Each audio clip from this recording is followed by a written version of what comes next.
Hello, my name is Stephanie Pierce, and today I'm going to be discussing the faults in our foster care system and how the statistics show that those aging out face various problems in the future. My goal would be to enlighten those of these statistics and to show that the system is failing these foster kids on becoming mature and stable civilians in the future. Every year, thousands of youth transition out of foster care and rarely become successful due to lack of commitment and resources.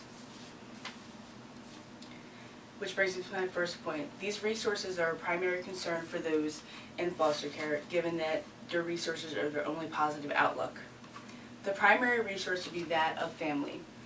Because they have very few resources, family will be the only one suitable enough for them to have a positive outlet.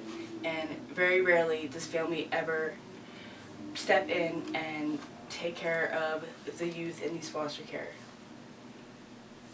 Also, these foster kids have very few chances to get involved in extracurricular activities such as sports, clubs, dances, and so on. As a result, these kids look for other resources and other outlets, which then lead to drug use and alcohol use and oftentimes criminal activity.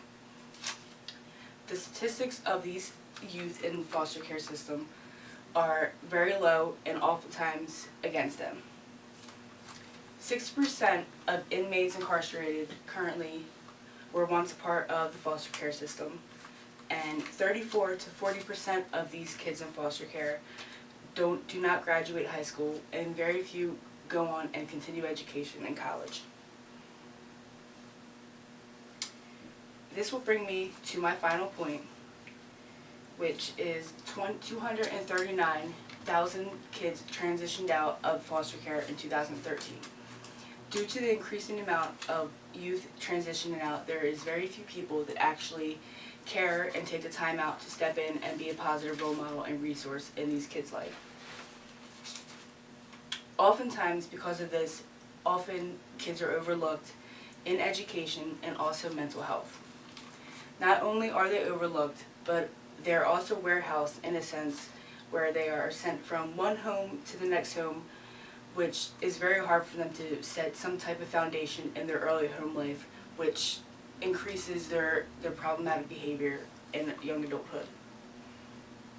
Because of this overlooking and increasing amount of population in foster care homes, there is very often times that they're not getting the correct amount of attention and or resources and need and caring that they actually truthfully need. It is very clear that this failing system increases the morals that are not justifiable in the work of God, and the statistics among the majority of these individuals is absolute truth that the system is continually and consistently failing the youth and not following the values by God.